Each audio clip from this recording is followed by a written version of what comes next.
नमस्कार दोस्तों, मैं लोकेश स्वागत करता हूं आपका अपने यूट्यूब चैनल वीआरबी एजुकेशन पर। और अपने जो स्टार्ट किया हुआ है स्पेशल आर्मी अग्निवीर का बैच दोस्तों, इसमें आपका स्वागत है।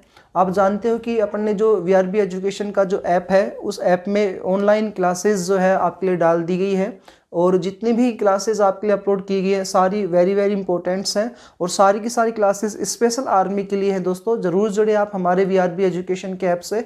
हमने जो दोस्तों जीके में ज्योग्राफी स्टार्ट की हुई है, उस ज्योग्राफी के टॉपिक्स जो है मैंने आपको पहले बताया था कि 2 या 3 प्रकार के टॉपिक्स अपने पेपर में आते हैं। भारत का सामान्य परिचय कंप्लीट किया, उसके बाद भारत के भौतिक प्रदेश स्टार्ट किया हुआ है। उस भौतिक प्रदेशों को अपन ने 4 भागों में विभाजित किया था, जिस 4 में से अपन ने दोस्तों 3 टॉपिक्स को कंप्लीट कर लिया है। प्रॉपर तरीके से आपको वीडियोस जो है अपलोड कर दी जा चुकी है वीआरबी एजुकेशन के ऐप पर। तो दोस्तों पहला वाला जो पॉइंट डाला था हमने वो पहला था भारत का पर्वतीय प्रदेश यानी हिमालय पर्वतमाला। दूसरा मध्यवर्ती जलोढ़ मैदानी प्रदेश जिसमें विभिन्न नदियों को पढ़ा। उसके बाद दोस्तों दक्षिण का प्रायद्वीप पठारी प्रदेश कंप्लीट कर लिया था। आज का टॉपिक आता है जी तटीय व द्वीप समूह या तटीय मैदानी प्रदेश। तो बच्चा भारत के भौतिक प्रदेश का ही अगला एक लास्ट टॉपिक आता है तटीय मैदानी प्रदेश या तटीय द्वीप समूह।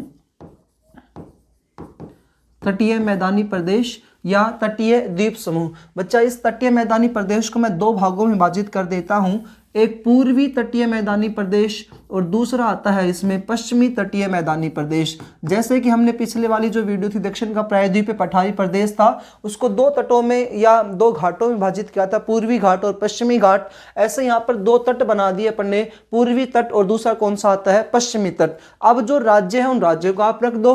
पश्चिमी तट में बच्चा कौन कौन से राज्य आते हैं, तो स्टार्टिंग हो जाती है गुजरात राज्य से, तो गुजरात राज्य आ जाएगा। गुजरात के बाद दूसरा कौन सा राज्य आता है अपने यहाँ पर, महाराष्ट्र राज्य। तो बच्चा महाराष्ट्र में फिर इसका तट आएगा। महाराष्ट्र के बाद है जी गोवा राज्य, फिर गोवा वाले क्षेत्र में कौन सा तट आता है, गोवा के बाद आते हैं कर्नाटक राज्य पर, उसके बाद है केरल राज्य, केरल के बाद है जी तमिलनाडु, तमिलनाडु के बाद है आंध्र प्रदेश, आंध्र प्रदेश के बाद उड़ीसा, उड़ीसा के बाद है भाई पश्चिमी बंगाल। तो इस प्रकार से इन 9 राज्यों को अपन तटीय मैदानी प्रदेश में विभाजित करेंगे। इसके अलावा दोस्तों अपन ने पढ़ा था इसमें एक पॉइंट आता है तटीय मैदानी प्रदेश व द्वीप समूह। तो 2 पॉइंट है ये तटीय मैदानी प्रदेश और द्वीप समूह। अब दोस्तों मैंने जब आपको भारत का सामान्य परिचय टॉपिक पढ़ाया था तो उसमें मैंने आपको क्लियरिटी बता दिया था कि भारत की कुल द्वीप जो है वो भारत में कुल द्वीपों की संख्या कितनी आती है 247। अब बच्चा इन 247 को फिर अपन ने 2 भागों में विभाजित किया था। तो भारत में कुल द्वीप कितने आते हैं 247। इनमें से 247 में से 204 जो द्वीप आते हैं वो आते हैं अंडमान निकोबार द्वीप समूह में। 204 द्वीप किस में आते हैं, अंडमान निकोबार द्वीप समूह में आते हैं।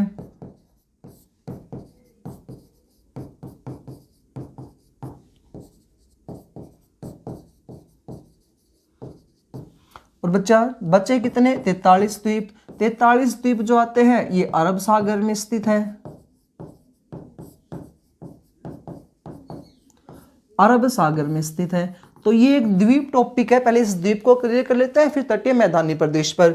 अब बच्चा द्वीप अपन ने पढ़ा तो बंगाल की खाड़ी, ये बंगाल की खाड़ी जिसमें पानी पानी भरा हुआ है, इस बंगाल की खाड़ी में ही स्थित है अंडमान निकोबार द्वीप समूह जो हिमालय पर्वतमाला का ही एक भाग है। तो ये मान लो कि अपना अंडमान निकोबार द्वीप समूह है जो चापाकार आकृति में है, घोड़े की नाल की आकृति में या घोड़े की नुमा में इस प्रकार से फैला हुआ है 3 भागों में, जिसको मैंने आपको अच्छे से बता दिया था कि ये अंडमान है ऊपर वाला और नीचे वाला आता है निकोबार, है ना जी। फिर हमने बांटा था लिटिल लघु अंडमान या सबसे पहले उत्तरी अंडमान, दक्षिणी Andaman, north Andaman, south Andaman, little Andaman, car Nicobar, great Nicobar और फिर आता है लघु निकोबार। फिर 9 डिग्री चैनल, 8 डिग्री चैनल, जितने बताया था इसके बारे में तो सब कुछ मैंने आपको चैनल के बारे में पहले बता दिया था। ये अंडमान निकोबार द्वीप समूह जो द्वीप है 247 द्वीप, उनकी बात 247 में 204 द्वीप वो तो आते हैं अंडमान निकोबार में। फिर बच्चा इस साइड भारत के जो पश्चिमी साइड है इस साइड अरब सागर आता है और अरब सागर में जो द्वीपों की संख्या आती है वो आती है 43 द्वीप। अरब सागर में कितने द्वीप हैं जी 43, अंडमान निकोबार में कितने आते हैं 204। अब इन 43 में भी सर्वाधिक जो द्वीप आते हैं वो आते हैं लक्षद्वीप में, लक्षद्वीप में। लक्षद्वीप में संख्या आएगी जी इनकी 36। ठीक है भाई, इस प्रकार से। तो ये इस टॉपिक को मैं अच्छे से क्लियर करने की कोशिश करूंगा। टॉपिक है, हेडिंग है अपना तटीय मैदानी प्रदेश व द्वीप समूह। तटीय मैदानी प्रदेश को अपन 9 राज्य 2 यूटी में विभाजित करते हैं। 2 यूटी में से 247 कुल द्वीप आते हैं। तो द्वीप समूह, भारत में कुल द्वीपों की संख्या, तो बच्चा भारत में कुल द्वीप कितने आते हैं? 247। तो भारत में कुल द्वीप है 247, जिनको अपन ने 2 भागों में विभाजित कर दिया। 204 अंडमान निकोबार में, 43 अरब सागर में, और इन 43 में से सबसे ज्यादा लक्षद्वीप में आते हैं 36 द्वीप। परवाल भीति मूंगा से बना हुआ कौन सा है? सोलसेट द्वीप वगैरह, तो सब कुछ टॉपिक में अच्छे से मैं क्लियर करूंगा।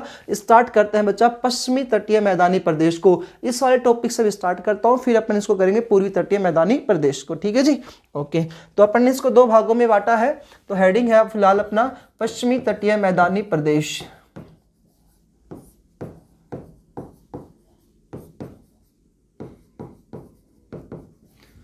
पश्चिमी तटीय मैदानी प्रदेश। बच्चा ये कह रहा है, पहला पॉइंट इसमें, कि राज्यों के आधार पर इसे 2 भागों में विभाजित किया जाता है।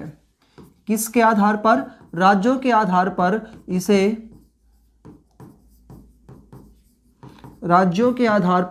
इसे पुनः 4 भागों में विभाजित किया जाता है। पुनः 4 भागों में विभाजित किया गया है।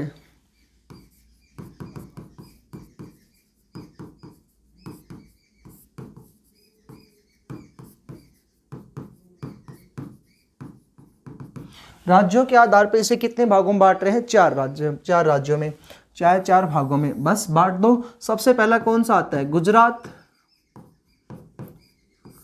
अच्छा, गुजरात वाला। अब मैं इसको ऐसे पढ़ाऊंगा आपको, इससे क्या होगा, दिमाग में क्लियरली याद हो जाएगा कि यहाँ पर ये है। तो बच्चा गुजरात में एक गुजरात का तट, तो नाम क्या आ जाएगा गुजरात राज्य में? इसका गुजरात का तट। गुजरात राज्य है तो बेटा इसमें तट का क्या नाम आता है? गुजरात का तट। अब ये गुजरात का जो तट है ना, ये कहाँ फैला है? तो गुजरात में बच्चा ये कहाँ से स्टार्ट होता है? कह रहा है कि गुजरात का यह जो तट है ना, कच्छ से लेकर के सूरत तक फैला हुआ है। तो ये कच्छ से लेकर के सूरत तक फैला हुआ है गुजरात में भी। तो कुछ कच्छ से लेकर के सूरत तक फैला है, पहला पॉइंट, कच्छ से सूरत तक फैला है, सूरत तक फैला। दूसरा पॉइंट बच्चा क्या कह रहा है? कच्छ से सूरत तक फैला, यह गुजरात का जो तट है ना, कच्छ, काठियावाड़ और सौराष्ट्र के रूप में फैला है, या सौराष्ट्र के रूप में विभक्त है। सूरत तक फैला यह तट कच्छ, काठियावाड़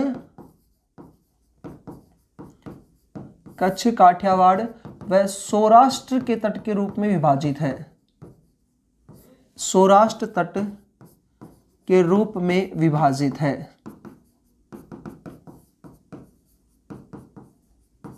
भाई गुजरात के तट के पॉइंट ये आया कि कच्छ से लेकर के कहां तक फैला हुआ है? सूरत तक फैला हुआ है। दूसरा पॉइंट बच्चा यहां पर ये आया कि ये जो तट है ना, ये तट कच्छ में फैला हुआ है, काठियावाड़ में फैला हुआ है और सौराष्ट्र में फैला हुआ है। यानी कि गुजरात के तट का विस्तार कच्छ का तट है, सौराष्ट्र का तट है और काठियावाड़ का तट है। ठीक है जी। अगली इसकी विशेषता, एक पॉइंट अपन ने ये पढ़ा है। दूसरी इसकी विशेषता बच्चा देखिएगा, तो दूसरी इसकी विशेषता आती है किसकी? गुजरात वाले राज्य की, कि यहाँ पर है ना सर्वाधिक ये नमक उत्पादन के लिए प्रसिद्ध है। और भारत में 2 ज्वारीय बंदरगाह है, एक कांडला बंदरगाह जो क्या नाम है, कलकत्ता बंदरगाह, और बच्चा गुजरात में स्थित है कांडला बंदरगाह। इसके लिए क्या है? प्रसिद्ध है। तो गुजरात का यह जो तट है, ये भारत में सर्वाधिक नमक उत्पादन के लिए प्रसिद्ध है। भारत में सर्वाधिक नमक उत्पादन के लिए प्रसिद्ध है।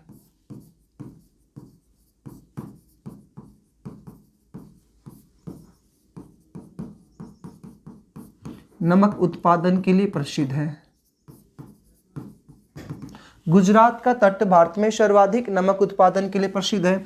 तीसरा, भारत में बच्चा 3 प्रकार के, आपने पढ़ा भी होगा, 2 प्रकार के ज्वारीय बंदरगाह है, कृत्रिम बंदरगाह, ज्वारीय बंदरगाह है। इन 2 ज्वारीय बंदरगाह को कहा जाता है भारत मुक्त व्यापार क्षेत्र। तो वो जो ज्वारीय बंदरगाह है, उसमें से गुजरात में एक बंदरगाह आता है, उसका नाम आता है कांडला बंदरगाह। कांडला बंदरगाह, तो ये कांडला बंदरगाह के लिए प्रसिद्ध है। कांडला बंदरगाह एक ज्वारीय बंदरगाह है, कांडला बंदरगाह एक ज्वारीय बंदरगाह या मुक्त व्यापार बंदरगाह है, उसके लिए प्रसिद्ध है। मुक्त व्यापार बंदरगाह के लिए प्रसिद्ध है।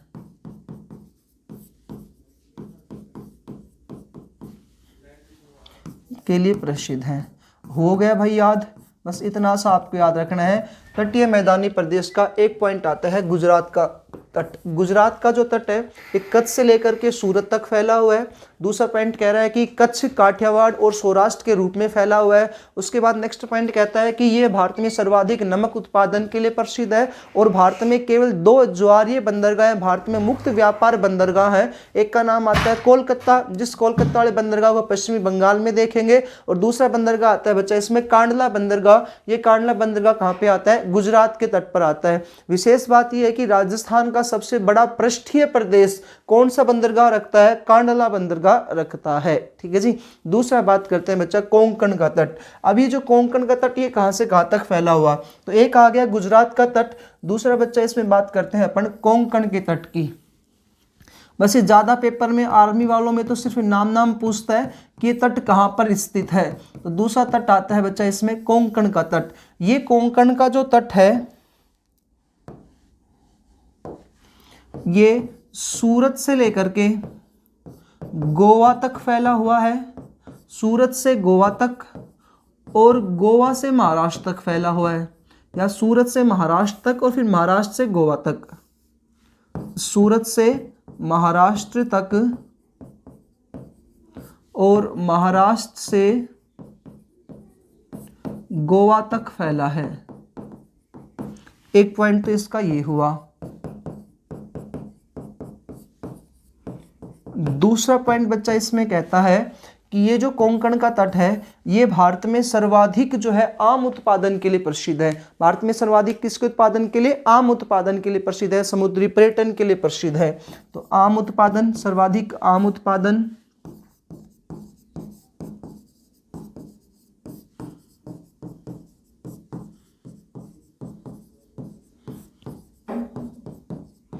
सर्वाधिक आम उत्पादन के लिए प्रसिद्ध है। तीसरा पॉइंट सर्वाधिक समुद्री पर्यटन के लिए प्रसिद्ध है। समुद्री पर्यटन के लिए प्रसिद्ध है। तो ये आपको याद रखना है। चौथा एक और विशेषता इसकी आती है। चौथी विशेषता है बच्चा कोंकण के तट की कि महाराष्ट्र में है, तो महाराष्ट्र में एक कृत्रिम बंदरगाह बना हुआ है, सॉरी प्राकृतिक बंदरगाह है जो भारत का सबसे बड़ा प्राकृतिक बंदरगाह है और पूर्णतः मशीनों से बना हुआ, पूर्णतः यांत्रिकृत बंदरगाह है जिसका नाम है न्याहवा सेवा बंदरगाह, और ये इसका अन्य नाम आता है पंडित जवाहरलाल नेहरू ट्रस्ट। तो याद रखना है, इंपॉर्टेंट है कि यह अपने भारत का सबसे बड़ा प्राकृतिक बंदरगाह, सबसे बड़े प्राकृतिक बंदरगाह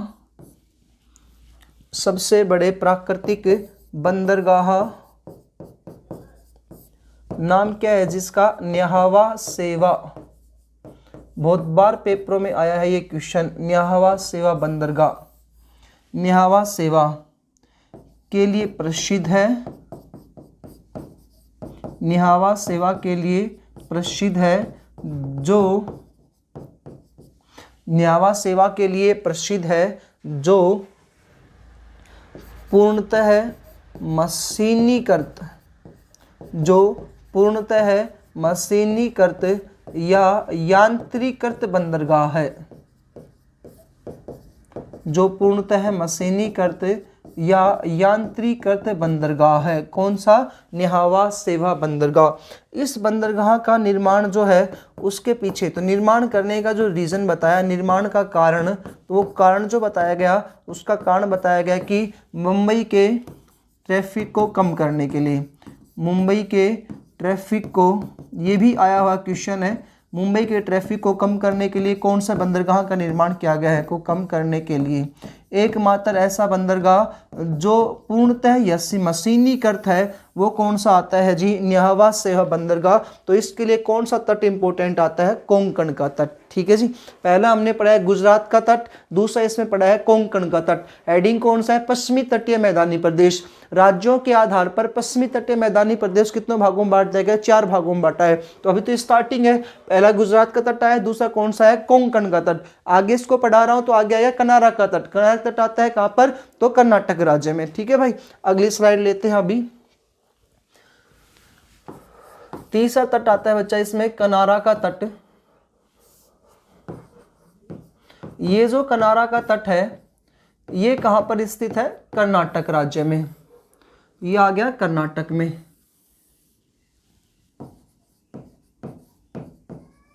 कर्नाटक में बच्चा, इस कर्नाटक वाले इस तट की पहला तो एक पॉइंट ये आ गया, कर्नाटक राज्य में स्थित है। दूसरा इसकी जो विशेषता अपने पेपर में पूछ जाते हुए आते हैं, कर्नाटक राज्य में स्थित यहाँ पर एक न्यू मंगलोर बंदरगाह है। कौन सा बंदरगाह है, न्यू मैंगलोर बंदरगाह है। इस न्यू मैंगलोर बंदरगाह में बच्चा यहाँ पर कर्नाटक में खान है कुद्रेमुख की खान। उस कुद्रेमुख की खान में पाया जाता है लोह अयस्क। वो लोह अयस्क जो होता है ना वो निर्यात किया जाता है ईरान को। तो 2-3 विशेषता अपने याद रखनी है। कनारा का तट कर्नाटक राज्य में स्थित है। दूसरा पॉइंट ये कहता है कि जो कनारा का जो तट है यहां पर एक बंदरगाह है, उस बंदरगाह का क्या नाम है, न्यू मैंगलोर बंदरगाह।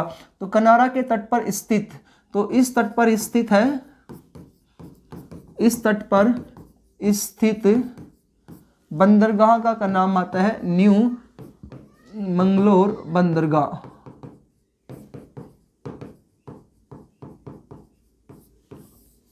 न्यू मैंगलोर बंदरगाह स्थित न्यू मैंगलोर बंदरगाह है जहां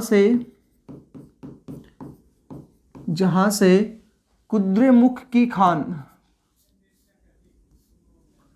जहां से कुद्रेमुख की खान, कुद्रेमुख की खान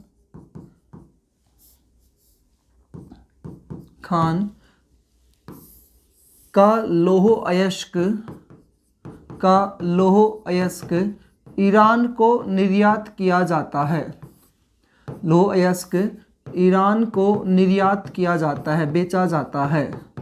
तो कुद्रेमुख की खान का लोह अयस्क निर्यात किया जाता है कहाँ पर, ईरान पर। ईरान को निर्यात किया जाता है, कहाँ से किया जाता है, न्यू मैंगलोर बंदरगाह से किया जाता है। ये न्यू मैंगलोर बंदरगाह कर्नाटक में है और कौन से तट पर स्थित है जी, कनारा के तट पर स्थित है। ठीक है भाई, अगला तट आता है मालाबार का तट। और मालाबार का जो तट है ये आता है कर्नाटक राज्य में, सॉरी कर्नाटक नहीं, मालाबार का तट कर्नाटक में। तो कौन सा आया था, अभी ऊपर पढ़ा है अपन ने, कनारा का तट। अब है मालाबार का तट। मालाबार तट कहाँ पे आता है, केरल राज्य में। भारत में सबसे पहले जो बरसात होती है, जैसे अपन ने पढ़ा होगा 10 से 15 मई के आसपास बरसात, दक्षिणी पश्चिमी मानसून से बरसात आती है। तो सबसे पहले कौन से तट पर बरसात आती है, तो मालाबार के तट पर। तो भारत में सर्वप्रथम मानसून का प्रारंभ, भारत में सर्वप्रथम मानसून प्रारंभ होता है तो केरल के मालाबार तट पर होता है भाई। केरल में है मालाबार तट। इसकी कुछ विशेषताएं हैं, वेरी वेरी इंपॉर्टेंट है, सुनिएगा। ये जो केरल का मालाबार तट है ना, ये अपनी बागानी कृषि के लिए इंपॉर्टेंट है। तो पहला पॉइंट आ गया, केरल का मालाबार तट जो है ये बागानी कृषि के लिए महत्वपूर्ण है। अब बागानी कृषि जो है वो कौन कौन सी, तो जैसे लौंग हुई, इलायची,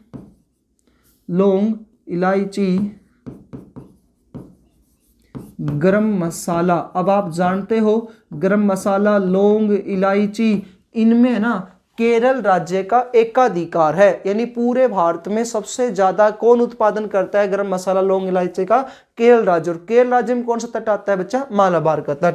लौंग, इलायची, गरम मसाला, रबड़, नारियल, काजू, किशमिश,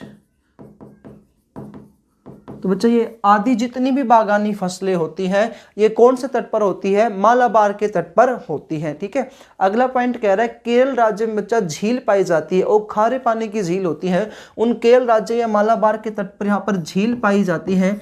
तो जो झील पाई जाती है उन्हें कौन सी झील कहा जाता है, लैंगून झील। कौन सी झील कहते हैं बच्चा, इसको लैंगून झील कहा जाता है। ये कैसी झील होती है, खारे पानी की झील होती है, खारे पानी की झील है लैंगून झील। ध्यान से देखिएगा, एक एक पॉइंट आपके पेपर से रिलेटेड है। लैंगून झील केरल राज्य में पाई जाने वाली या मालाबार के तट पर पाई जाने वाली लैंगून झील होती है। लेकिन इन लैंगून झीलों को केरल राज्य में क्या कहा जाता है बच्चा, केरल राज्य में इन्हें क्याल कहा जाता है। केरल में पाई जाने वाली लैंगून झीलों को क्याल कहा जाता है। बहुत बार पेपर में आया है क्वेश्चन, लैंगून झीलों को क्याल कहा जाता है, क्याल कहते हैं।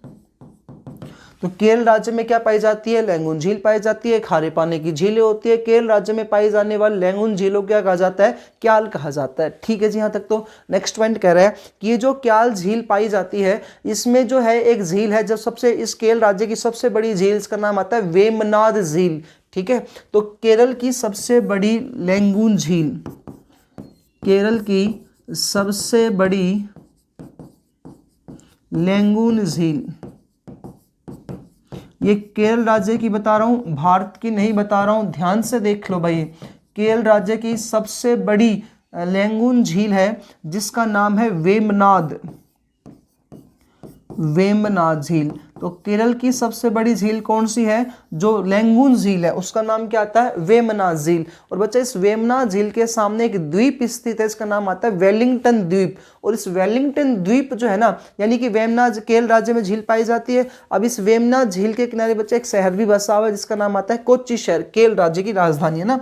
वेमनाड झील के ऊपर बच्चा कोच्चि शहर बसा हुआ है, वेमनाड झील के सामने कोच्चि शहर बसा है। तो यहाँ पर क्या बसा है, कोच्चि शहर। और बच्चा कह रहा है अब की बार इस वेमनाड झील के सामने, वेमनाड झील के सामने एक द्वीप है, उस द्वीप का नाम आता है वेलिंगटन द्वीप। अब आप ये देख लो आपके पेपर में कितनी बार इन द्वीपों से रिलेटेड क्वेश्चन पूछे गए हैं, वो सारे यहीं से आते हैं। कौन सा द्वीप आता है बच्चा, वेलिंगटन द्वीप। केरल की सबसे बड़ी लैंगून झील वेमनाड झील, वेमनाड झील पर कौन सा शहर बसा है, कोच्चि शहर। वेमनाड झील के जस्ट सामने बच्चा कौन सा द्वीप आता है, वेलिंगटन द्वीप आता है। इस वेलिंगटन द्वीप पर भारतीय नौसेना का क्या बना हुआ है, केंद्र बना हुआ है, भारतीय नौसेना का केंद्र है, भारतीय नौसेना का क्या बना हुआ है भाई, केंद्र बना हुआ है। क्लियर है जी। नेक्स्ट पॉइंट, कोच्चि को इस वेलिंगटन द्वीप से जोड़ने के लिए, कोच्चि को इस वेलिंगटन द्वीप से जोड़ने के लिए यहाँ पर क्या बना रखा है, तो बच्चा कोच्चि को वेलिंगटन द्वीप से जोड़ने के लिए एक नेशनल हाईवे बना रखा है। क्या बना रखा है, नेशनल हाईवे। कोच्चि को वेलिंगटन द्वीप से जोड़ने के लिए नेशनल हाईवे जिसका नाम है बच्चा 47A। ये 7 किलोमीटर का नेशनल हाईवे 47A जो कोच्चि शहर को वेलिंगटन द्वीप से जोड़ता है, ये भारत का सबसे छोटा नेशनल हाईवे है, NH 47A। बताओ याद हुआ। ये लो जी आपका पश्चिमी तटीय मैदानी प्रदेश का एक पॉइंट। दोबारा से रिपीट करता हूँ बेटा इस टॉपिक को मैं। टॉपिक जो था ना अपना वो था तटीय मैदानी प्रदेश द्वीप समूह। द्वीप समूह को दो भागों में बांटा पड़ने। टोटल द्वीप 247, सबसे ज्यादा द्वीप अंडमान निकोबार द्वीप समूह में आते हैं 204 द्वीप, 43 द्वीप अरब सागर में आते हैं। ये हमने स्थिति बता दी कि बंगाल की खाड़ी में स्थित है अंडमान निकोबार द्वीप समूह, जो हिमालय पर्वतमाला का ही एक भाग बना हुआ है। सबसे ऊपर जो आता है नॉर्थ अंडमान है, फिर साउथ अंडमान है, फिर लघु अंडमान है, उसके बाद बच्चा ग्रेट निकोबार, फिर कार निकोबार और फिर लघु निकोबार आता है। उसके बाद बच्चा अरब सागर में अपने साइड पश्चिमी साइड अरब सागर आता है। तो 43 इसमें द्वीप है। 43 में से सबसे ज्यादा द्वीप लक्षद्वीप में आते हैं। संख्या इतनी कितनी आती है, 36 आती है। दो भागों में बांटा, पश्चिमी तटीय मैदानी प्रदेश और पूर्वी तटीय मैदानी प्रदेश। आपसे क्वेश्चन पूछेगा भारत की कुल तटीय सीमा कितनी होती है, 6100 किलोमीटर होती है। लेकिन बच्चा अगर द्वीपों को और शामिल कर देते हैं तो भारत की कुल तटीय सीमा आती है 7516.6 किलोमीटर। ये मैंने आपको आपको भारत के सामान्य परिचय में अच्छे से बताया है किस प्रकार से आती है। 9 राज्यों के साथ तटीय सीमा लगती है, तो ये वो 9 राज्य है। इन 9 राज्यों को अपन ने 2 भागों में बांट दिया, पश्चिमी राज्य और बच्चा फिर कौन से आगे, पूर्वी राज्य। अब पश्चिमी राज्य का जो तट है तो बच्चा गुजरात का तट, हमने पश्चिमी राज्य में कौन सा तट पढ़ा है, गुजरात का तट। अभी आगे वाली जो स्लाइड है वो यही कहती है कि गुजरात में बेटा कौन सा तट आता है, तो गुजरात में कौन सा तट है, गुजरात का तट। यही कच्छ के रूप में फैला हुआ है, सौराष्ट्र के रूप में फैला हुआ है, काठियावाड़ के रूप में फैला हुआ है। ठीक है जी। दूसरा बताया था इसमें यही सर्वाधिक नमक उत्पादन के लिए प्रसिद्ध है और भारत के दूसरे सबसे बड़े ज्वारी बंदरगाह कांडला बंदरगाह के लिए प्रसिद्ध है। उसके बाद बच्चा महाराष्ट्र वाला पढ़ा, तो महाराष्ट्र में बेटा कौन सा तट आता है, तो महाराष्ट्र में एक तट आता है जिसका नाम आया था कोंकण का तट। तो सूरत से लेकर के महाराष्ट्र में और बेटा महाराष्ट्र से लेकर के गोवा तक में फैला हुआ है कोंकण का तट। इसके बच्चा हमने विशेषता जानी कि आम उत्पादन के लिए सर्वाधिक इंपॉर्टेंट है, न्यावा सेवा बंदरगाह के लिए सबसे इंपॉर्टेंट है। तो जो देश का एकमात्र यांत्रिकृत या पूर्णतः यांत्रिकृत मशीनीकृत बंदरगाह है उसके लिए इंपॉर्टेंट आता है कोंकण का तट। उसके बाद बच्चा हमने पढ़ा है कर्नाटक वाला क्षेत्र। बेटा कर्नाटक वाले क्षेत्र में क्या कौन सा बंदरगाह या कौन सा वो आया है, तो यहाँ पर एक तट आया है जिसका नाम आता है कनारा का तट। ये जो कनारा का जो तट है यहाँ से बच्चा न्यू मैंगलोर बंदरगाह है, उस न्यू मैंगलोर बंदरगाह से बेटा क्या होता है कि निर्यात किया जाता है, क्या लोएस किसको किया जाता है, ईरान को। कहां से, कुद्रेमुखी खान से। तो बेटा ये सारा कर्नाटक तट में पड़ा। उसके बाद आता है बच्चा केरल राज्य। ये जो केरल राज्य जो है, इस केरल राज्य में बच्चे एक तट आता है, उसका नाम आता है मालाबार का तट। ये जो मालाबार का तट है इसकी सारी विशेषताएं हम पढ़ चुके हैं। ये जो बच्चा मालाबार का तट है इस वाले तट में बागानी कृषि होती है। तो बेटा सबसे ज़्यादा भारत में जो बागानी कृषि की जाती है, लौंग इलायची वगैरह ये जितने गर्म मसाले केरल राज्य करता है। तो मालाबार तट की विशेषता पढ़ने इसको जाना है। फिर से देख सकते हैं आप, तो गुजरात के तट की विशेषताएं लिखी, कोंकण के तट की विशेषताएं लिखी है पढ़ने। उसके बाद बच्चा ये इंपॉर्टेंट है, सबसे बड़ा प्राकृतिक बंदरगाह है, भारत का पूर्णतः मशीनीकृत एकमात्र या यंत्रीकृत बंदरगाह है। उसके बाद बच्चा आपसे क्वेश्चन पूछेगा कि कनारा का तट कहाँ पर स्थित है, कहाँ से निर्यात किया जाता है, ये सब। उसके बाद बच्चा है मालाबार का तट, बागानी कृषि की जाती है, लैंगून झीलें पाई जाती है। यहाँ की केरल राज्य में पाई जाने लैंगून झीलों को क्याल कहा जाता है। केरल की सबसे बड़ी लैंगून झील वेबनाड है, जिसके सामने बच्चा वेलिंगटन द्वीप स्थित है। इस वेलिंगटन द्वीप पर भारतीय नौसेना केंद्र स्थित है। कोच्चि शहर बसा हुआ है वेबनाड झील पर। और बच्चा इस कोच्चि शहर को वेलिंगटन द्वीप से जोड़ने के लिए NH-47A का क्या है निर्माण है। अब बात करते हैं अगले पॉइंट के। ये हमने पढ़ लिया पश्चिमी तटीय मैदानी प्रदेश। अब हेडिंग है भाई पूर्वी तटीय मैदानी प्रदेश की, पूर्वी तटीय मैदानी प्रदेश।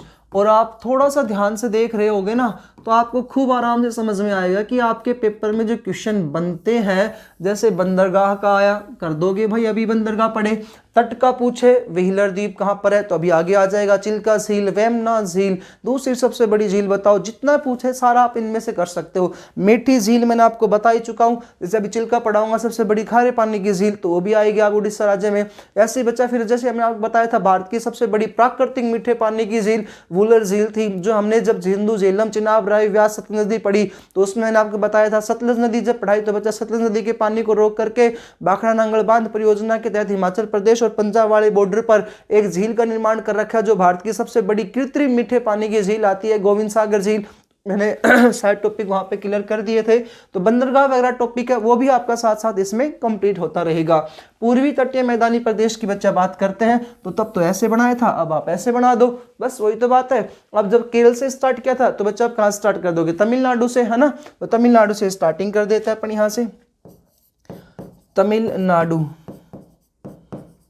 और आप पूरा इसको डायग्राम की तरह बना करके याद करो, कोई रट्टाफिकेशन करने की जरूरत नहीं है। लेकिन आपके पेपर में क्वेश्चन इतना पूछेगा, कोरोमंडल तट कहाँ पर है, कनारा कहाँ पर है, मालाबार कहाँ है, ये तो जरूर पूछेगा। यदि थोड़ा सा डीपली पूछता है, क्योंकि अब आप देखो कि TCS पेपर ले रही है और TCS पेपर लेती है थोड़ा सा डीपली जाता है पेपर, है ना जी। तो किसी के पेपर में मान लो कई बार बच्चे क्वेश्चन पूछते हैं सर इसमें तो कुछ आया नहीं, भाई आता है, लेकिन किसी के पेपर में पूरी हिस्ट्री आ गई, किसी में पॉलिटिकल्स आ गई, किसी में ज्योग्राफी आ जाती है, क्वेश्चन वही है, लेकिन वो डिपेंडिंग करता है कि किस पेपर में किस प्रकार से क्वेश्चंस पूछे गए हुए हैं। तो सिलेबस सारा पढ़ना पड़ेगा आपको। तमिलनाडु में बच्चा स्टार्ट करता है पूर्वी तटीय मैदानी प्रदेश की, और यहाँ पे एक तट आता है, इसका नाम आता है कोरोमंडल का तट। तो तमिलनाडु में बेटा तट का नाम आता है कोरोमंडल का तट। विशेषताएं जरूर याद करनी है। अगर विशेषता याद नहीं करोगे तो ना के बराबर हो जाएगा मेरा पढ़ना और पढ़ाना। ठीक है जी, नोट्स बनाओ प्रॉपर तरीके से। कोरोमंडल तट बच्चा तमिलनाडु में आता है, वो अभी तक पढ़े हैं नमक उत्पादन के लिए, और कांडला बंदरगाह जो है वो इंपॉर्टेंट आ गया गुजरात वाला। फिर आम उत्पादन में समुद्री पर्यटन के लिए न्यावाशिया बंदरगाह के लिए वो चला गया है कौन से नंबर पे, तो कोंकण वाले तट पे आ गया। अब ये कह रहा है कि भारत में सर्वाधिक रबड़ उत्पादन में, तो बच्चा रबड़ उत्पादन में कौन सा आता है, सॉरी ताड़, रबड़ तो केरल राज्य में था। सर्वाधिक ताड़ वृक्ष के उत्पादन में, सर्वाधिक आम के चुका है, नमक आ चुका है, अब बात करें ताड़ वृक्ष का। सर्वाधिक ताड़ वृक्ष के उत्पादन में स्थित है कृत्रिम बंदरगाह के लिए, ऊपर कृत्रिम बंदरगाह के लिए है चेन्नई बच्चा, जो कृत्रिम बंदरगाह है उसके लिए प्रसिद्ध है। कोरोमंडल का तट, पहला पॉइंट, सर्वाधिक भारत में सर्वाधिक ताड़ वृक्ष के लिए महत्वपूर्ण है, ताड़ वृक्ष के लिए प्रसिद्ध है, सर्वाधिक ताड़ वृक्ष के लिए प्रसिद्ध है। भारत में सर्वाधिक ताड़ वृक्ष के लिए प्रसिद्ध है। दूसरा पॉइंट, भारत में या भारत का कृत्रिम बंदरगाह, भारत का कृत्रिम बंदरगाह चेन्नई के लिए प्रसिद्ध है। भारत के कृत्रिम बंदरगाह चेन्नई के लिए प्रसिद्ध है। भारत के कृत्रिम बंदरगाह चेन्नई के लिए प्रसिद्ध आता है कोरोमंडल का तट। अगला पॉइंट है बच्चा, ये जो तट है ना, यहाँ पर दो द्वीप और आते हैं, एक है पोम्बन द्वीप और एक आता है हेयर द्वीप, तो वो भी याद रखिएगा। कोरोमंडल के तट में बच्चा द्वीप आते हैं, एक है द्वीप 2, तो द्वीपों की संख्या यहाँ पर कितनी आती है, 2। एक द्वीप है पोम्बन और बच्चा एक आता है हेयर। तो हेयर या पोम्बन द्वीप कहाँ पर स्थित है, मालाबार के तट पर स्थित है। चलो जी, ये हो गया तमिलनाडु का कोरोमंडल तट। तमिलनाडु के बाद आता है जी काकीनाडा तट आंध्र प्रदेश में। आंध्र प्रदेश वाले राज्य पे आ जाओ, तो ये लिख दिया अपन ने आंध्र प्रदेश। आंध्र प्रदेश में जो तट है उसका नाम आता है काकीनाडा का तट, काकीनाडा का तट। अब इसकी विशेषताएं, काकीनाडा का तट कहां पर आता है, आंध्र प्रदेश में, पहला पॉइंट। दूसरा पॉइंट कह रहा है देश के सबसे बड़े बंदरगाह। अब बच्चा देश का, अभी तो मैंने बताया था वो प्राकृतिक बंदरगाह, अब कह रहा हूं देश का सबसे बड़ा और बंदरगाह कौन सा आता है, विशाखापट्टनम, उसके लिए सबसे प्राचीन और सबसे बड़े बंदरगाह विशाखापट्टनम के लिए प्रसिद्ध है। दूसरा पॉइंट बच्चा, यहाँ पे लैंगून झील पाई जाती है यहाँ पर भी, लेकिन लैंगून झील का नाम आता है पुलकिट लैंगून झील। ये पुलकिट लैंगून झील जो है ना देश की सबसे बड़ी, लेकिन कौन सी नंबर की, दूसरी सबसे बड़ी लैंगून झील है। तो दो विशेषताएं होगी इसकी काकीनाडा के तट की। पहली विशेषता क्या आई कि यह देश के सबसे प्राचीन और बड़े बंदरगाह, देश के प्राचीन वह सबसे बड़े बंदरगाह, सबसे बड़े बंदरगाह विशाखापट्टनम। विशाखापट्टनम बंदरगाह कहां पर है, विशाखापट्टनम बंदरगाह है आंध्र प्रदेश में, विशाखापट्टनम के लिए प्रसिद्ध है।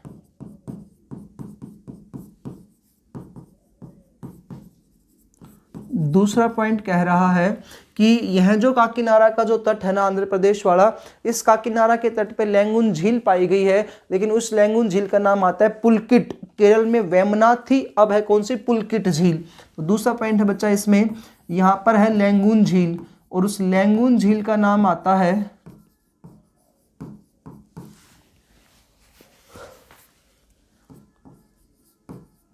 पुलिकट लैंगून झील। ये बच्चा पुलिकट लैंगून झील की विशेषता ये है कि यह भारत की सबसे बड़ी, यह भारत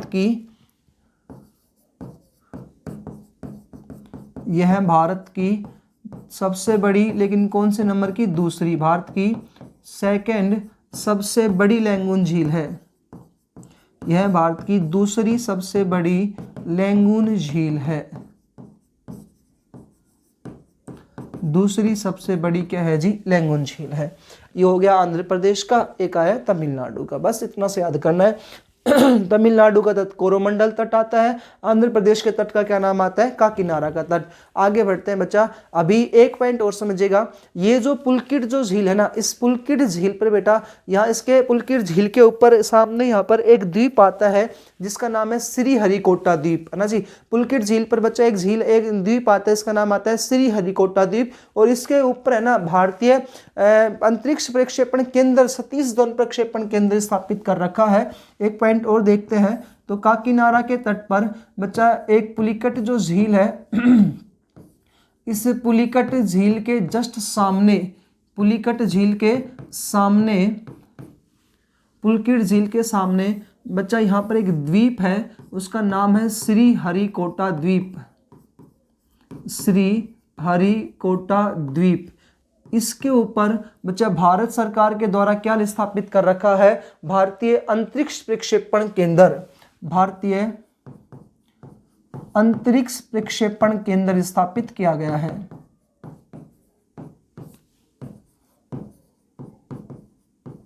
भारतीय अंतरिक्ष प्रक्षेपण केंद्र स्थापित कहां पर है? तो श्रीहरिकोटा द्वीप, पुलकिट झील के सामने, काकीनाडा तट, आंध्र प्रदेश में। इस प्रकार से बच्चा आपको पॉइंट टू पॉइंट याद करना है।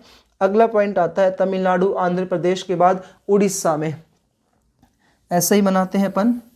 तो ये हो गया तमिलनाडु के बाद उड़ीसा, यहाँ कर देता हूँ उड़ीसा।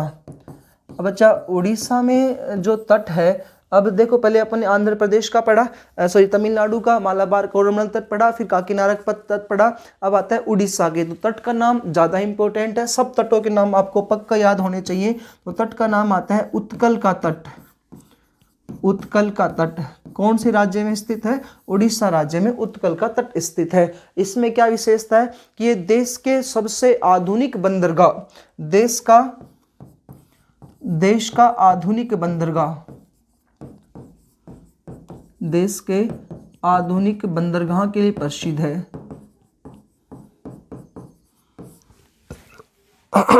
देश के आधुनिक बंदरगाह का नाम आता है यहाँ पर पाराद्वीप। देश के आधुनिक बंदरगाह पाराद्वीप के लिए प्रसिद्ध है।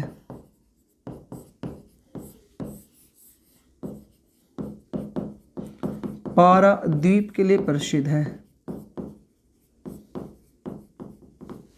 दूसरा पॉइंट, तो उत्कल का तट जो है देश के आधुनिक बंदरगाह पाराद्वीप के लिए प्रसिद्ध है। दूसरा कहता है कि यहाँ पर भी लैंगून झील पाई जाती है, और जो लैंगून झील है वो देश की सबसे बड़ी लैंगून झील है, इसका नाम आता है चिल्का झील। देश की सबसे बड़ी लैंगून, और लैंगून को हमने पहले बताया था ये कैसी झील होती है? खारे पानी की झील है। तो देश की सबसे बड़ी खारे पानी की या लैंगून झील के लिए प्रसिद्ध है, और उसका क्या नाम है जी? चिल्का झील। क्या नाम है भाई? चिल्का झील।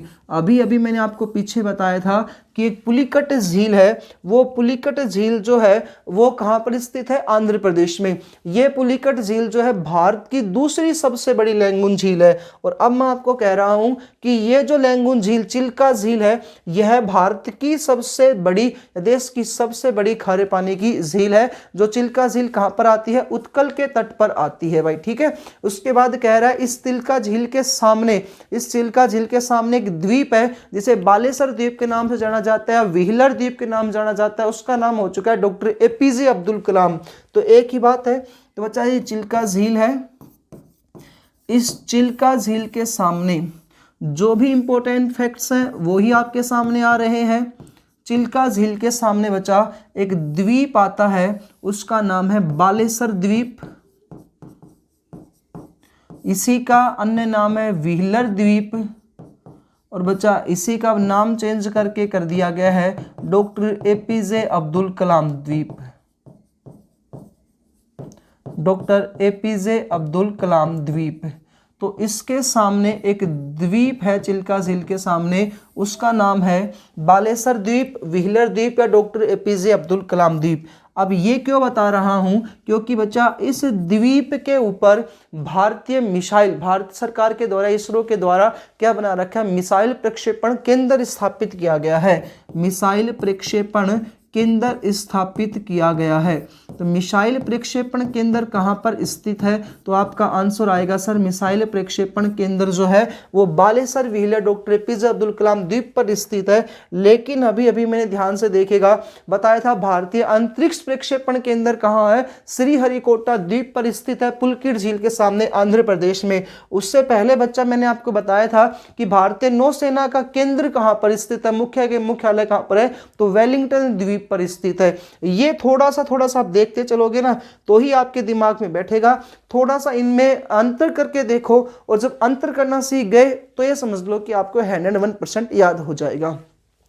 अच्छा, एक विशेषता इसकी और आती है उत्कल के तट की, इस साइड लिख देता हूं। तीसरी विशेषता है कहती है कि छत्तीसगढ़ में बच्चा एक खान है बोमडीला की खान। तो बोमडीला की जो खान है ना, बोमडीला की जो खान है यहाँ से बच्चा लोएस्क निर्यात किया जाता है जापान को। तो छत्तीसगढ़ की बच्चा एक खान है, छत्तीसगढ़ की बोमडीला खान है, छत्तीसगढ़ की बोमडीला की खान का लौह अयस्क। और पीछे हमने जब बताया था कुद्रेमुख की खान का लौह अयस्क ईरान को निर्यात होता है। छत्तीसगढ़ की बोमडीला की खान का लौह अयस्क जापान को निर्यात किया जाता है।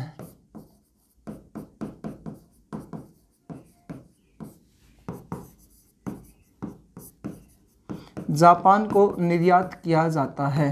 तो बच्चे ये 3 विशेषताएं आपकी हो जाती है उत्कल के तट की। ठीक है जी। अगला आता है पश्चिमी बंगाल वाला तट। तो बच्चा पश्चिमी बंगाल का जो तट है वो पश्चिमी बंगाल का तट पश्चिमी बंगाल के नाम से जाना जाता है या इसको उत्तरी सरकार का तट भी कहा जाता है। तो बच्चा पश्चिमी बंगाल में तट का क्या नाम आ गया? पश्चिमी बंगाल का तट या उत्तरी सरकार का तट, उत्तरी सरकार का तट। अब बच्चा ये पश्चिमी बंगाल का उत्तरी सरकार का तट एक तो भारतीय सबसे बड़े ज्वारीय बंदरगाह के लिए प्रसिद्ध है, यानी मुक्त व्यापार क्षेत्र के लिए प्रसिद्ध आता है। और ज्वारीय बंदरगाह जो है आप जानते हो कलकत्ता में स्थित है ज्वारीय बंदरगाह, एक कांडला वाला ना। तो उत्तरी सरकार का यह जो तट है यह भारत के सबसे बड़े ज्वारीय बंदरगाह, सबसे बड़े ज्वारीय बंदरगाह या मुक्त व्यापार बंदरगाह के लिए प्रसिद्ध है। मुक्त व्यापार बंदरगाह और नाम क्या है जी उसका? कलकत्ता बंदरगाह, कलकत्ता के लिए प्रसिद्ध है। तो भारत में कितने ज्वारीय बंदरगाह हैं? तो ऑप्शन आएंगे 1 2 3। क्या ऑप्शन आएगा? 2। एक कलकत्ता का और दूसरा बच्चा कांडला का। कांडला गुजरात में आया था, गुजरात के तट पर आया। दूसरा कलकत्ता आया है, पश्चिमी बंगाल में आया है, उत्तरी सरकार के तट पर आता है। तो दोस्तों ये आपका पॉइंट था तटीय व द्वीप समूह वाला, जिसको अपन ने 2 भागों में बांटा है। एक आया पूर्वी तटीय और बच्चा दूसरा कौन सा आया है इसमें? पश्चिमी तटीय। पूर्वी में हमने पढ़े, पश्चिमी में हमने पढ़े हैं। पूर्वी में गुजरात पढ़ा, सारी विशेषताएं जान ली गुजरात तट। महाराष्ट्र कोंकण का तट पढ़ा, महाराष्ट्र गोवा में सारी विशेषताएं जानी। कर्नाटक का बच्चा किनारा का तट पढ़ा, सारी विशेषताएं जानी। केरल का पढ़ा मालाबार का तट। ऐसे बच्चा तमिलनाडु का भी और लिख देते हैं अपन यहाँ पर। तो तमिलनाडु का तट जो अभी अभी आप पढ़ करके आए हो कोरोमंडल का तट, नाम है। फिर आप विशेषताएं अच्छे से इनको देख लीजिएगा। कोरोमंडल का तट पढ़ा। आंध्र प्रदेश में बच्चा आपने अभी तट पढ़ा है, उसका नाम आता है काकीनाडा का तट। आंध्र प्रदेश के तट का क्या नाम आता है? काकीनाडा का तट।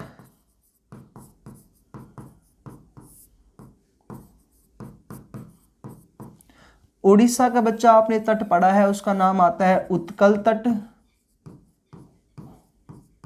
और बच्चा पश्चिमी बंगाल के तट का नाम अभी आपने देखा था उत्तरी सरकार तट। इस प्रकार से बच्चा हमने ये जो तटीय मैदानी वाला भाग था वो कंप्लीट किया। द्वीपों को मैंने आपको बता दिया है। भारत की तटीय सीमा 6100 किलोमीटर है, द्वीपों को लगा के 7516.6 किलोमीटर आती है। इनकी विशेषताएं जरूर आपको देखना है बच्चा। इसी टॉपिक में मैं एक टॉपिक और आपके सामने लेकर के आ रहा हूँ। भारत के जो 8 यूटी है ना जी, उन यूटी में से बच्चा क्या नाम है इनका, लास्ट वाला जो था अपना ये लक्षद्वीप और ये अंडमान निकोबार द्वीप समूह, इनको बताना है। तो क्यों नहीं एक बार सारी यूटी को थोड़ा सा अपन और भी थोड़ा सा रिपीट कर देते हैं। देखिएगा, भारत के 8 यूटी हैं। तो बच्चा भारत के 8 केंद्र शासित प्रदेशों के बारे में आपके पेपर में बहुत सारे क्वेश्चंस पूछे जाते हैं, उसी को थोड़ा सा एक बार रिपीट कर देता हूँ। 2 क्वेश्चन तो इतने इंपॉर्टेंट है जो लगभग पेपरों में आते हैं। पहला है चंडीगढ़। अब बच्चा आपको पता है चंडीगढ़ की राजधानी, चंडीगढ़ किस किस की राजधानी है? तो बच्चा ये पंजाब और हरियाणा की क्या है? राजधानी है। राजधानी चंडीगढ़ किस किस की है? तो पंजाब और हरियाणा की ये राजधानी है। दूसरा बात करें बच्चा चंडीगढ़ का वास्तुकार कौन था? ये सबसे इंपॉर्टेंट क्वेश्चन है। तो बच्चा चंडीगढ़ का वास्तुकार थे ली कार्बूज। कौन है भाई? ली कार्बूज। पता नहीं कितनी बार ये पेपर में आया हुआ क्वेश्चन है। चंडीगढ़ का वास्तुकार कौन है? ली कार्बूज जो है चंडीगढ़ के वास्तुकार है। उसके बाद बच्चा बात करते हैं अपन दिल्ली की। दिल्ली बच्चा वह यूटी है जिसको अर्ध राज्य का दर्जा प्राप्त है। दिल्ली जो है ये इसको किसका राज्य का प्राप्त है? अर्ध राज्य का, यानी कि अर्ध राज्य का दर्जा प्राप्त वाला है, अर्ध राज्य का दर्जा प्राप्त है। ये बच्चा भारत की राजधानी है। किसकी राजधानी है? भारत की राष्ट्रीय राजधानी। तो अच्छा भारत की या देश की राष्ट्रीय राजधानी कौन सी है? तो नई दिल्ली। आप जानते ही हो भारत की राष्ट्रीय राजधानी है, जिसको राष्ट्रीय राजधानी कब बनाया गया था? तो संविधान में एक संविधान संशोधन हुआ था, 69वां संविधान संशोधन। जो बच्चा ये 69वां संविधान संशोधन हुआ था ये 1991 में हुआ था। कब हुआ था? 1991 में हुआ था। और बच्चा करने वाले कौन थे? तो प्रधानमंत्री पर प्रस्ताव लेकर के आएगा। प्रधानमंत्री का नाम था PV नरसिम्हा राव। इनके द्वारा लाया गया संविधान सभा संसद में। संसद ने बच्चा इसको 2/3 बिल से पास किया और 2/3 से पास करने के बाद राष्ट्रपति ने हस्ताक्षर किए और बच्चा जो राष्ट्रपति थे उनका नाम था डॉक्टर शंकर दयाल शर्मा। तो इस प्रकार से दिल्ली को बच्चा राष्ट्रीय राजधानी का दर्जा दिया गया। और दिल्ली में और बेटा पुडुचेरी में यहाँ पर विधानसभा भी नियुक्त की गई है। तो संविधान संशोधन तहत हुआ था 70वें संविधान संशोधन 1992 के तहत, इसलिए दिल्ली यूटी भी है और बच्चा क्या है? राज्य भी है। यहाँ पर मुख्यमंत्री होता है, विधानसभा की सीटें भी होती है। चलो जी आगे देखते हैं। तीसरा पॉइंट बच्चा इसमें अपन लेते हैं, चलो पुडुचेरी को पहले कर लेते हैं। पुडुचेरी दोनों का एक रिलेटेड क्वेश्चन बन जाएगा इनका। पुडुचेरी तो बच्चा इसको भी किसका दर्जा प्राप्त है? अर्ध राज्य का दर्जा प्राप्त है। तो अर्ध राज्य का दर्जा प्राप्त कितने यूटी हैं? तो बच्चा पहले तो 2 ही थे, लेकिन अब कितने हो गए? 3। जम्मू कश्मीर को भी किसका दर्जा प्राप्त है? अर्ध राज्य का दर्जा प्राप्त है। दिल्ली और पुडुचेरी इन दोनों को, दिल्ली और पुडुचेरी इन दोनों को 70वें संविधान संशोधन 1992 के तहत, 70वें संविधान संशोधन 1992 के तहत इन दोनों में विधानसभा का गठन किया गया था। तो दिल्ली और पुडुचेरी का में विधानसभा का गठन हुआ 70वें संविधान संशोधन 1992 के तहत। तो ये आपको कुछ याद रखना है कि अर्ध राज्य का दर्जा का अर्थ क्या होता है कि यहाँ पर इनमें विधानसभा भी है और राज्यसभा भी है। अब कैसे कितने यूटी हैं जो इनको अर्ध राज्य का दर्जा प्राप्त है? तो एक आएगा जम्मू कश्मीर। तो वर्तमान में 3 ऐसे यूटी हैं जिनको अर्ध राज्य का दर्जा प्राप्त है। तो अर्ध राज्य का दर्जा प्राप्त वाले पहला आता है तो दिल्ली, दूसरा पुडुचेरी और तीसरा जम्मू कश्मीर अर्ध राज्य का दर्जा प्राप्त है।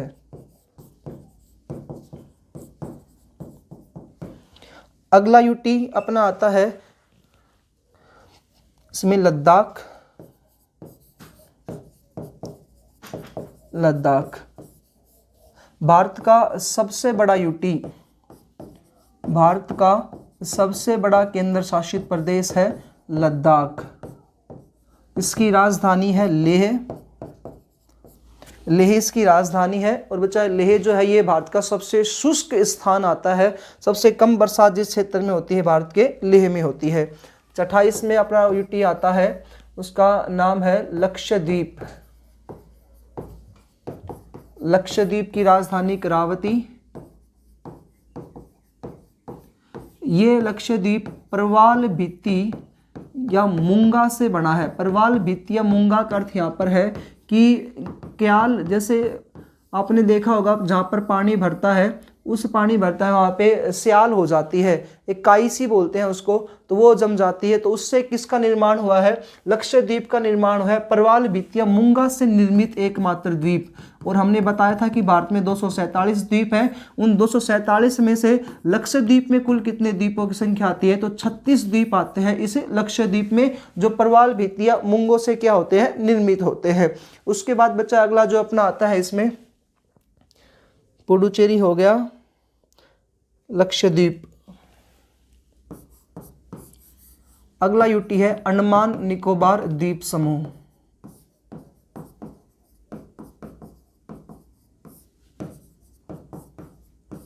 अंडमान निकोबार द्वीप समूह भारत का सबसे बड़ा, इसकी राजधानी तो पोर्ट ब्लेयर, तो दक्षिणी अंडमान में स्थित है।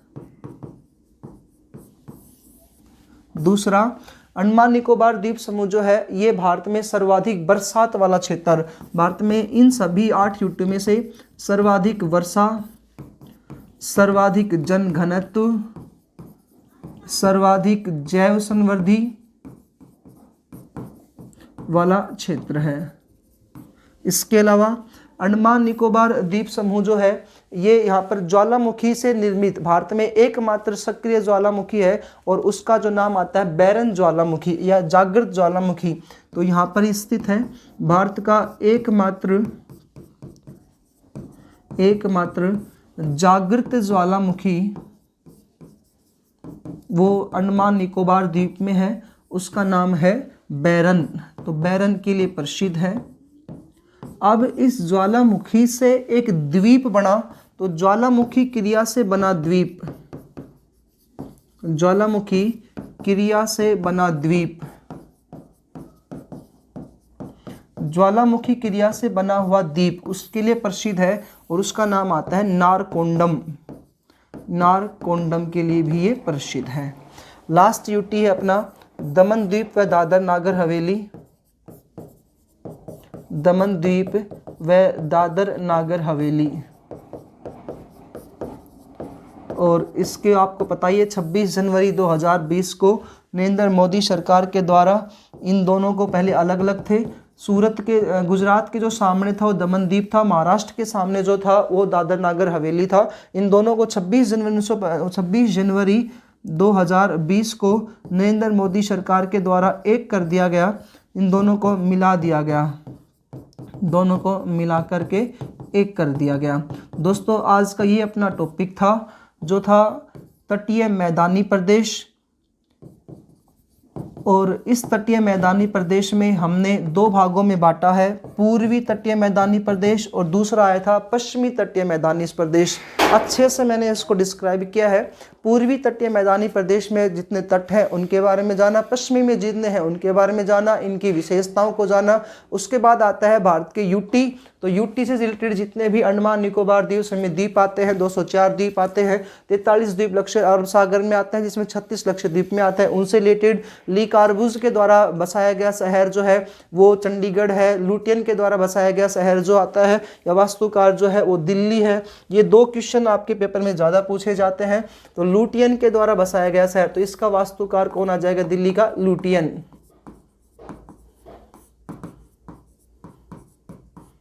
लुटियन इसका आता है जी। यदि दोस्तों आपको क्लासेस अच्छी लगती है तो हमसे जुड़े, चैनल को सब्सक्राइब करें, अपने उन सभी दोस्तों के साथ पास ये सेंड करें जिनको रिक्वायरमेंट है। और एक बात और कि जैसे अभी एसएससी जीडी के लिए जो वैकेंसी अभी पेपर होगा, जिनका पेपर स्टार्ट हो गया होगा अभी, तो उन जिन्होंने भी तैयार फॉर्म भरा हुआ है या बाई चांस जिनकी तैयारी नहीं हो पाई है, प्रॉपर नोट्स नहीं थे उनके पास, तो वो हमसे जुड़े। और आपको इस वीडियो के नीचे लिंक दिया जाएगा, उस वीडियो में हमने प्रॉपर अपने हाथों से हैंड राइटिंग करके और आपके लिए नोट्स तैयार किए हैं। ओनली 11 रुपीज़ में आप हमसे खरीद सकते हो, जिसके अंतर्गत करंट जीके है, स्टैटिक्स जीके है, इसके अलावा हिस्ट्री है, पॉलिटी है, ज्योग्राफी है। ये 5 नोट्स हैं, लगभग 10-10 पेज हैं, जो आपको केवल 11 रुपये में आपको मिल सकते हैं। तो जिसने तैयारी नहीं की या बाई चांस जो आप तैयारी करना चाह रहा है और वो वीडियोस देखे ज़्यादा से ज़्यादा और टाइम ना लग पा रहा हो, अचानक से पेपर सर पे आ गया, तो वो हमसे ज़रूर ये पेपर वगैरह ले सकता है। मिलते हैं दोस्तों अन्य वीडियो में। जय हिंद, जय भारत।